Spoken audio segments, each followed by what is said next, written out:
অনেকদিন পর সবাই হাতে মেহেদি দিলাম আর এদিকে পিচ্ছিরও হাতে মেহেদি দিল।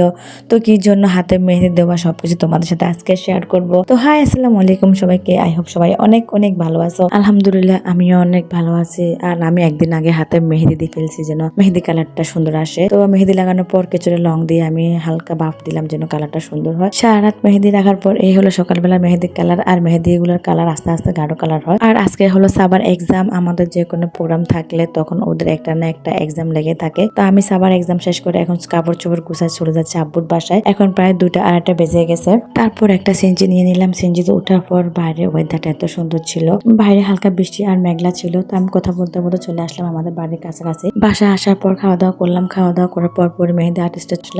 তো আগে আমাদেরকে বসাই দিয়েছি, যেহেতু ওরা ছোট তাই ওরা সব খালাতো বোন একসাথে আগে মেহেদি লাগাই ফেলছে। ওরা তো অনেক খুশি, 2 হাতে মেহেদি লাগায়। তারপর এখন হচ্ছে এক এক করে আমার বোনরা লাগাচ্ছে আর আমি কিন্তু একদিন আগে হাতে মেহেদি লাগাই ফেলছি। তারপরে যে ফাইনালি আমরা মেহেদি সবাই লাগাই ফেলছি। আর আজকে হচ্ছে মেহেদি রাত, কালকে হচ্ছে আমার ভাইয়ের হলুদ আর পরশুদিন বিয়ে। আর যার বিয়ে সে তো হাতে মেহেদি দিতে চাচ্ছে না, তারপর ও শুধু ওর হাতে ওর ওয়াইফের নাম আর ওর নামটা লিখতে। আর আজকের ভিডিও হচ্ছে এ পর্যন্ত। সবাইকে আল্লাহ হাফেজ, বাই বাই।